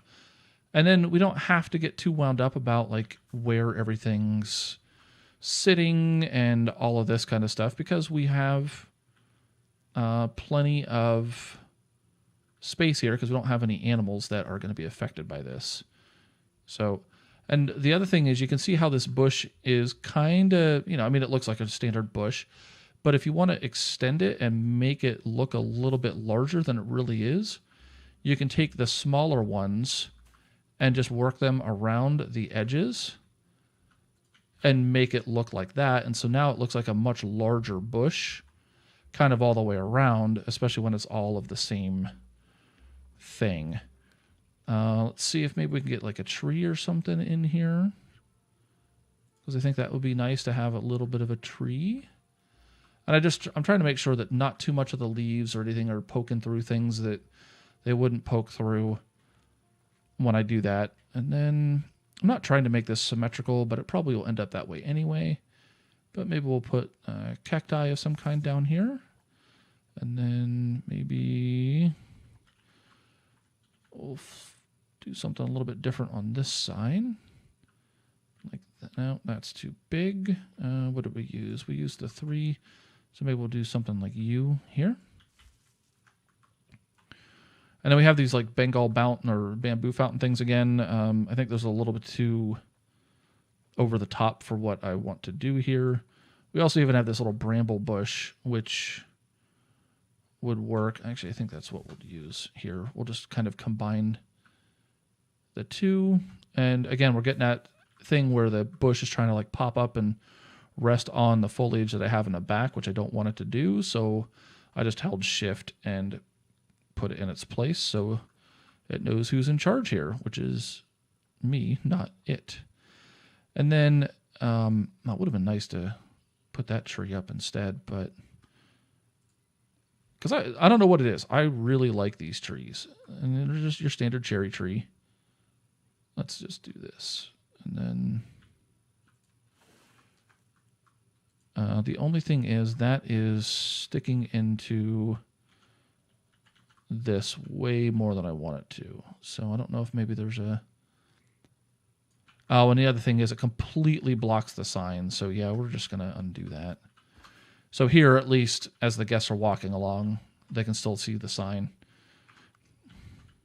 I think there's a song about that, seeing the sign. I don't know. It's been a long time. And then maybe we'll use something like the aloe, because I kind of like these plants. I like that this says it's medium and this says it's small, but then this is larger than this. And I know why it's doing that, but it's just funny that it does that. Do we have enough trash bins around here? Because that might... Oh, I guess with the bench there, it's going to be a pain to put them there anyway, so we're just going to put these down. I didn't necessarily intend for this to be as symmetrical as it ended up being, but whatever. And then also, just for a little bit of extra flair here, if you've ever seen the movie Office Space, you'll know what I'm talking about. We want to go ahead and add some extra pieces of flair.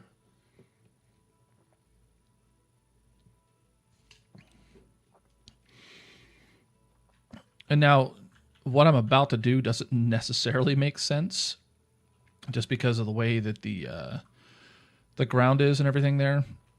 Well, I guess the one that I'll just use the smaller one. But if we go here and we go to floor lights, we can use this one, which is what I was originally thinking of, but then it's too big that we wouldn't really expect that much would be going around it. But here I can take this and I can sink it into the ground here. And then I can try to get it roughly in the middle here. And now the angle of it doesn't matter. It's just, is it there? And now here, you can see that I'm definitely underneath the ground, but it's really useful sometimes because now I can go ahead and grab things like this and change the light color to maybe something a little bit brighter, like that. And now we won't really know exactly what that's going to look like because even though you can adjust it now in the and make it where you get to use it at any point during the that's a lot harder to do when you're under the ground because the controls are all backwards.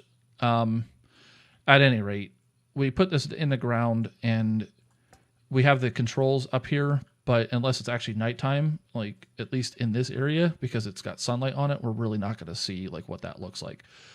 So we're going to go ahead and hit play, and we're just going to see how our zoo starts to fare.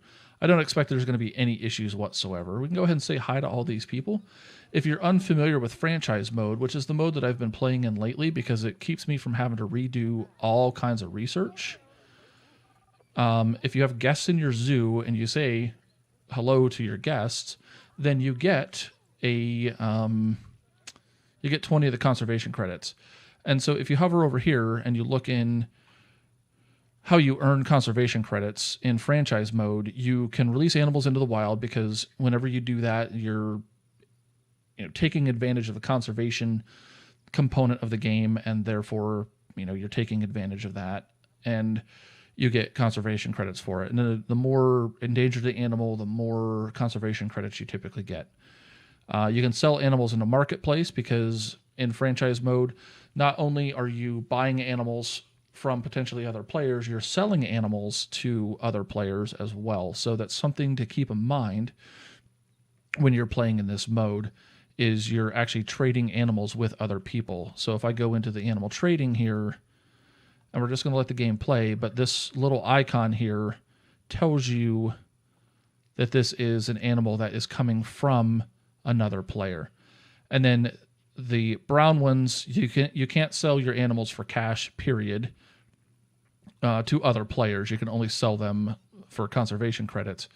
But you can see here that like this player only wants 30. That's actually probably not a bad deal for the size and longevity genes. Here, this player wants 500. Again, probably not too bad of a deal. Now, 2630, the only reason I would consider saying, like, yeah, go for it is because turtles, or the tortoises, take an eternity to grow. Like, forever.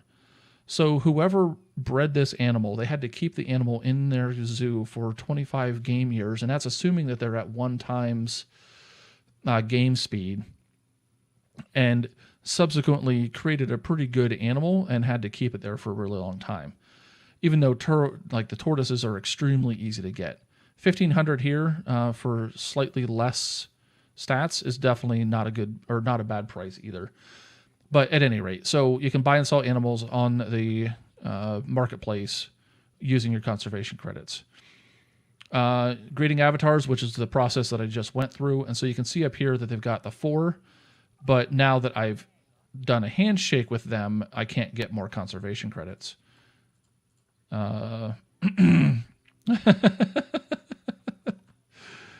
That's awesome, Jess. All right, logging in daily. Now, logging in daily, all that really means is every time that you pull up the game, if it's been more than 24 hours, it will give you 100 conservation credits for free. And this conservation credit pool is consistent across all of the zoos that you create in franchise mode. Your cash, on the other hand, is specific only to the zoo that you're actually in. And then completing community challenges. So I don't think we have any right now. So we have this one. It was gold-rated bears. It's over. But if I had completed these by creating or breeding gold-rated bears, which wouldn't really be that hard, Each one here would have moved me up this ladder, and each one of these is conservation credits. There's also clothes that you can get with it, stuff like that. And then there's 25, 20, 50, 50. I think it goes up to 250 conservation credits that you can get maybe up to like 3 times, and then eventually you stop being able to like get them. But you'd have to have like 50 or 75 animals in order to get there, which is a pretty substantial number of animals. And then the last thing is having well-educated guests. So in theory, this number will start trickling up slowly if your guest education rating is higher. You can see that the guest education rating for me is actually doing pretty well, even though the guests overall aren't super smart.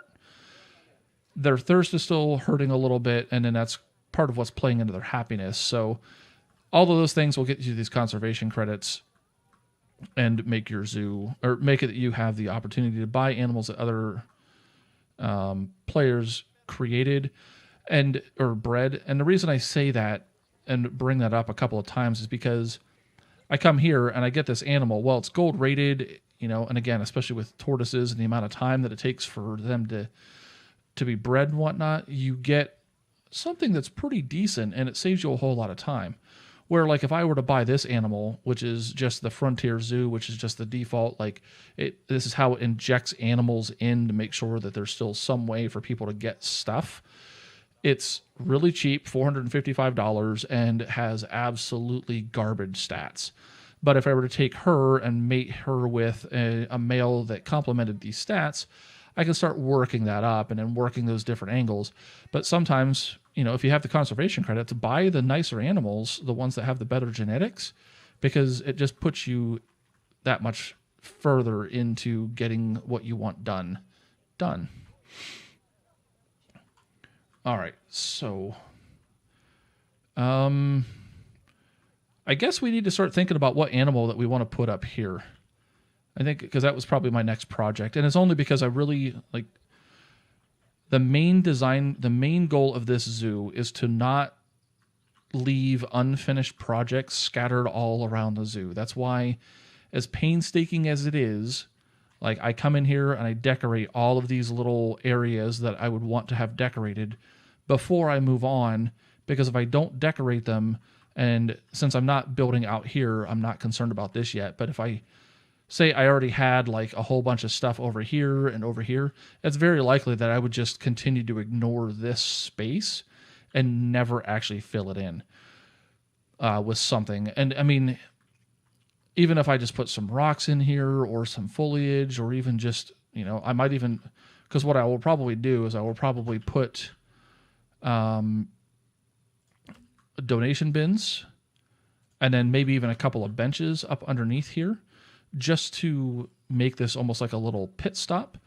And then I'll decorate with some other foliage and stuff like that around there to make sure that we have a decent little area here that our guests can kind of stop and hang out and go from there. So I'll actually just fill some of that in. And so now at this point, it would just be a matter of filling it in with the appropriate foliage that I would want to, and then we'd be good. You know what? Screw it. We'll just go ahead and do it. Because we are in about the right, and I have about 10 minutes, I think, before I'm going to end the stream. So it'll actually work out pretty well to finish this up and then go from there. So I'm going to do grassland, temperate, and desert again. And this time we will limit it to Asia, just because part of it is, as we move into different areas, they might not be as common to see different things. There's still a decent number of things that are here.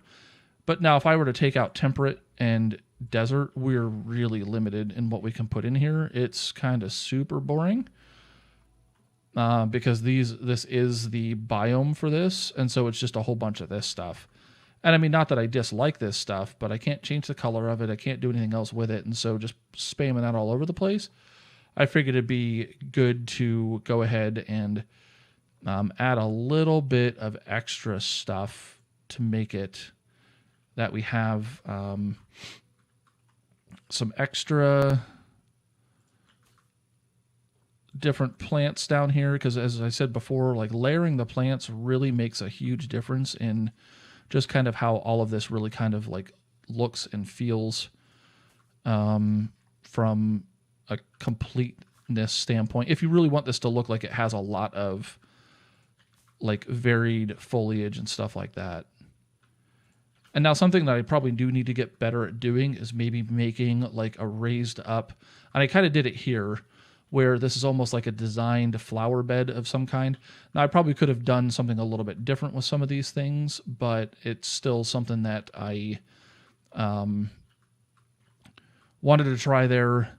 And I could have easily done something like that here, but I wanted to go ahead and fill it in with some of this kind of stuff instead. And maybe we can put some of this stuff, maybe even just kind of mix it in to here and maybe there. Just so we have a little bit of like differences in color and just kind of showing that maybe different things are growing. It'd be nice to maybe put a tree in here, but I just feel like whenever I put a little tree under a big tree and like it's all like intermingled like that, that just, it doesn't feel like it should really be doing that. Now, something that's like this bamboo fountain, that's an entirely different story. Because it's small enough that it's not really, like the leaves aren't really growing together or anything like that. Now, the only thing about this is it's like creeping into the bench. And I don't mind that so much because, I mean, you know, there will be some benches that you just don't want to sit on because, again, the plants are kind of overtaking it. I could also just not use the 2-meter one. And instead of hitting M, I want to hit delete so I can delete that. Instead of using the 2-meter one, I can use the, was it this? No, it wasn't that. It was these guys. So I was using, like, I think I hit the 2-meter little, like, round thing, but here I would rather just use the one, I think. And that'll work out a lot better for not only the trash bin, but also the plants here and or the benches here, and that'll work, I think, a little bit nicer. Maybe spin that around, spin it right round. And then maybe we can do something like this. Yeah, I'm happy with that. Actually, maybe we'll slide this way. And then we can still put a little bit of stuff here or there to kind of fill that in with different things.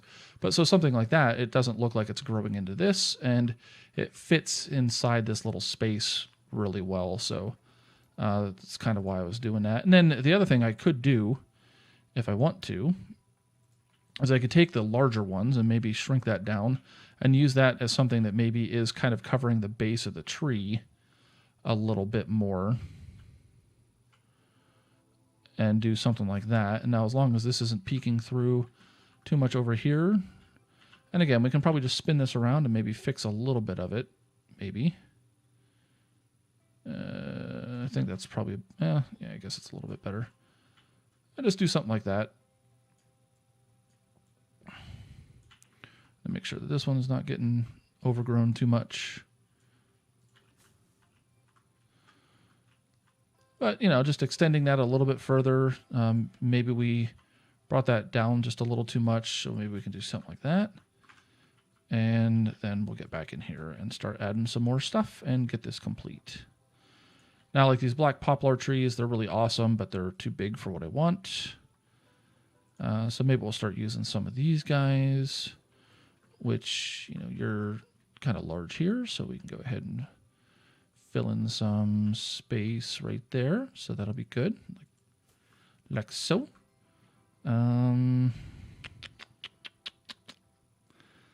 also some bushes. Like these nettles are, the thing I really like about the nettle is it creates really like a decent kind of ground cover look, which I really kind of like with a lot of this. So that's part of why I end up using it so often whenever it comes up as foliage to kind of use. Because even like with this guy here, you can see that, I mean, it doesn't look terrible, but I think it adds more to it when you've got some of this stuff overlaid like that, and it fits Yeah, some of the trees are absolutely huge. That is absolutely correct. It starts with an O. I don't remember which one it is. And it's not the oak tree. Might not even be in this, but there's, I think it's one of the desert trees actually, but it is just gargantuan. And I love them, but they just, they obviously don't fit in certain places. So it can definitely be, be a little insane to try to get those worked into your zoo in certain areas if it's just too much kind of going on. So let's go ahead and get this finished up here real quick. And then, so it's always just insane when you just take like a little flat piece of like land and you start throwing in some foliage and whatnot, and it just starts turning into this, like, at least for me, it looks like a much more like realistic and deliberate, is that what it is? I'll look for it in a minute, as soon as we're done here. So I want to see if I can like work this in, because again, that's just a little bit too large. But I can type bush in here. Oop. Let's see. So that was the one I was using. And that's what I just used.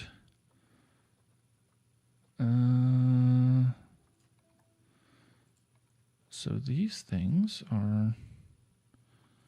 So what our big kind of limiting factor here is the, what do you call it?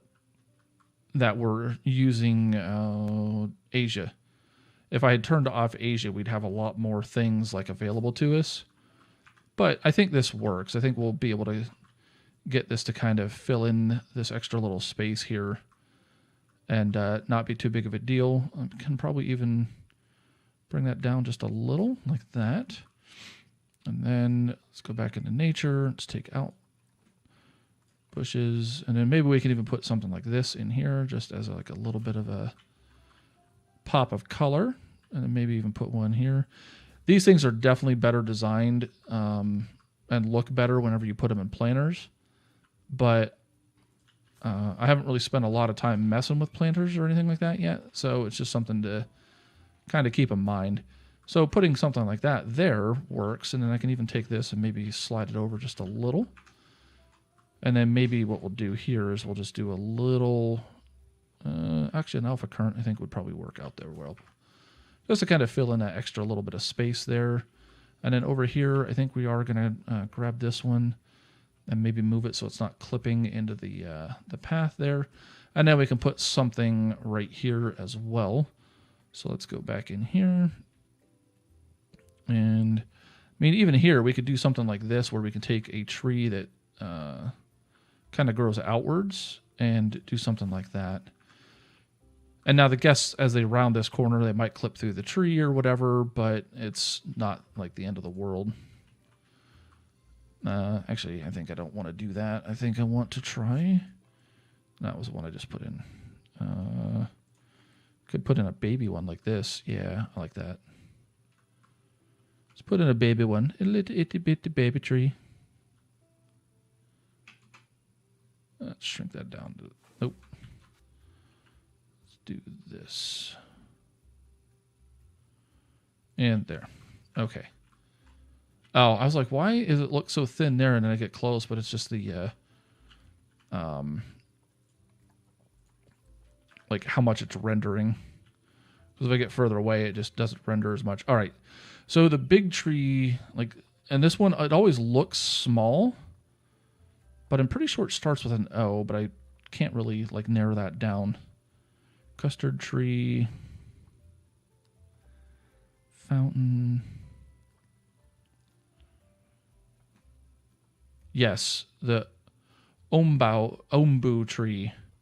These things are just massive. And so this is like the granddaddy tree. Like that's the large one. This is the I'm slightly smaller.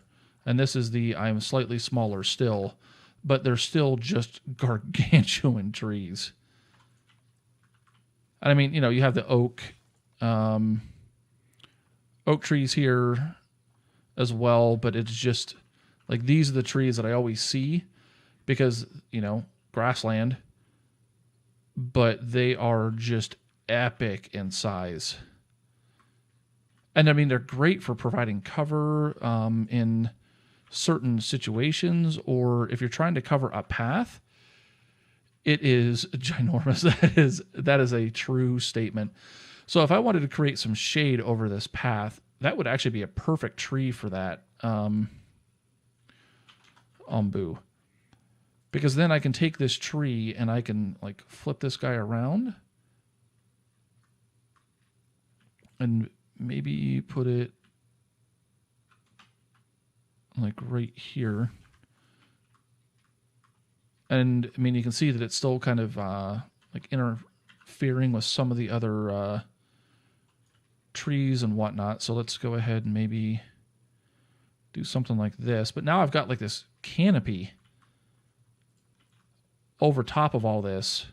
And now the guests will end up walking through some of these things or whatever. So it's something to kind of keep in mind. But I've created like a shaded canopy with that, which is amazing. And I think I'm going to leave that there because, well, I guess I need to make sure it doesn't make my tortoises mad. That's something to take into consideration. Nope, we're good. Tortoise happy. Because I wish these were alphabetical order. That would have been a smart choice. But like with as epic as those trees are, like it, you know, it gives that sense of like, you know, we're trying to shade things and keep the guests from being out in the scorching sun any more than we have to. Now, something like this, there might not be as much we can do here, but we can still create probably a lot of foliage and stuff like that here. And if we have some taller trees that might be able to cast some shade over here, that wouldn't be a bad idea to do. But at any rate, I have been going for 2 hours and 2 minutes. Probably just go ahead and take this time to sign off here in just a second. I do need to think about what animal that I want to put up here. Now, and I've explained this before in the tour video, but I think this is something really important to kind of keep in mind. So this animal obviously likes cold habitats. We have snow. If we go here, we can see that they like snow. And I feel like the entire damn thing is covered with snow, and then it's at like 25%. So, but part of where that comes from is this space up here also counts, because if we go into the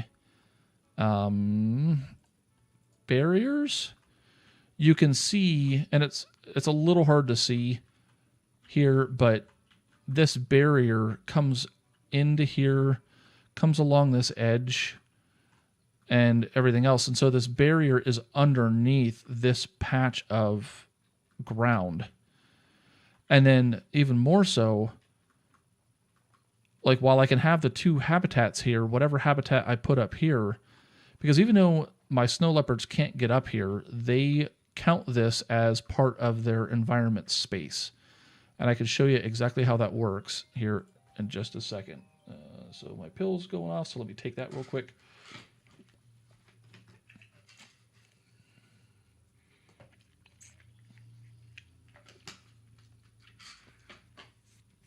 I have to make sure I take that because on weekdays, and since it's a 5-day week, I have to definitely be mindful of that. Okay, so we have this, and we have 25%. Well, if I come up here and I put snow down, you can see that those numbers go up. Even though the animal can't get up there, because if I check traversable area, they can't get up here. So I have to be mindful of that. And so what I'm likely going to do is I'm going to find another cold weather animal that will come up here that will have, I mean, not obviously the same, but if I am able to put, you know, rock and snow in as the predominant feature up here, it won't piss off our snow leopards because they love it. And then I still have to even be mindful of like what foliage I put up here. So if I take anything, that's too big. But if I were to take something like this and plop it there, well, Even though the animal can't get in there, it's still part of their habitat. So therefore it is not allowed. So I have to make sure that whatever we do, we might just leave this area kind of alone because I already have it that they're basically maxed out here. I don't want to max it out up here too. So maybe this will be where like whatever animal has some hard shelter or something like that. And I mean, I'd like to put like Arctic wolves or something like that up here because they also don't require a lot of foliage or anything like that, but Arctic wolves also require a lot of space. And while I don't have this as completely done as it would probably need to be, if I say throw something, let's try putting this over here just to get an idea. So it'll tell us how much space there is. There's only 704 square meters. Most of the canines require at least 1,000. And so I don't want to go too crazy with something up here. So maybe it'll be something like doll sheep or what else is the other one? There's another cold weather animal that could come up in here. I just don't remember what it is. Doll sheep. Now I gotta look. I wish we could sort this by region. So we have the Arctic wolf. We have the doll sheep, which, I mean, this might not be a bad one. They don't require a huge amount of space, but even that isn't going to be spectacular. And then we need at least 3 in here at any given time. Let's see, what else can we do up here? Obviously, the polar bear is out of the question. Koala, llama. I've never put llamas in a zoo. That might be something I need to do next.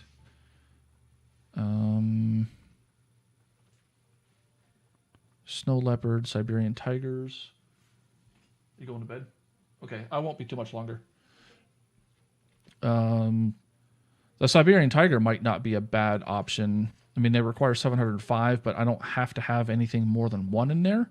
So that could also be a good balance. The thing that kind of sucks is they don't give you like what they need with regards to their foliage needs, or not foliage, breakdown of like snow and this and that or whatever. But we already have the snow leopard in here.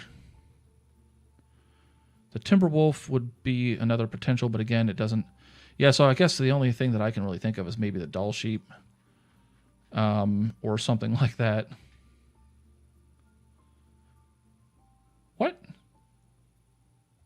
How in the devil did that happen? That's weird. Let me try that.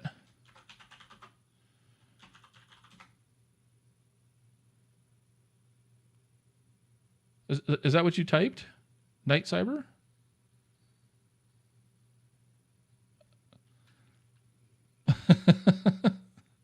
So for those of you watching, if you're paying attention to the chat replay right now, Jess said goodnight to my wife, whose online handle is Cyber, and Google just apparently decided that was too much. Apparently we're not allowed to be friendly with each other anymore. Them's against the rules. Those aren't the rules anymore. So, but at any rate, I'll have to do a little bit of thinking about which animal that I put up here. But that's part of the other thing with this zoo is I'm okay with challenging myself with what we can do. Challenging myself with what we can do to make some of these things work. The big trick is habitats.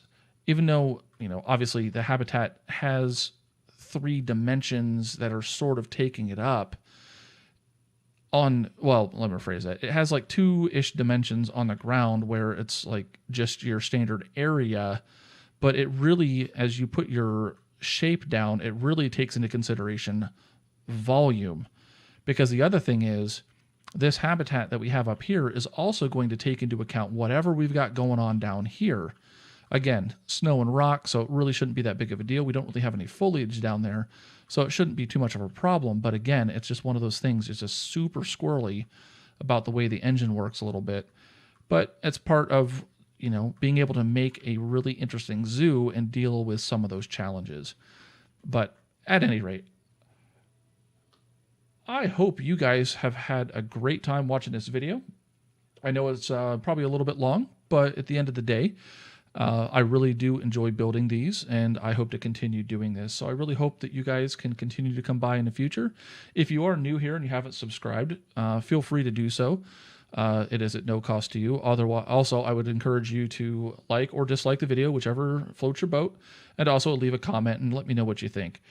And I hope to see you again when I stream next time, which should be Wednesday night at 7 p.m. Eastern Time. And until then, y'all have a great night, and I'll talk to you soon. Bye-bye.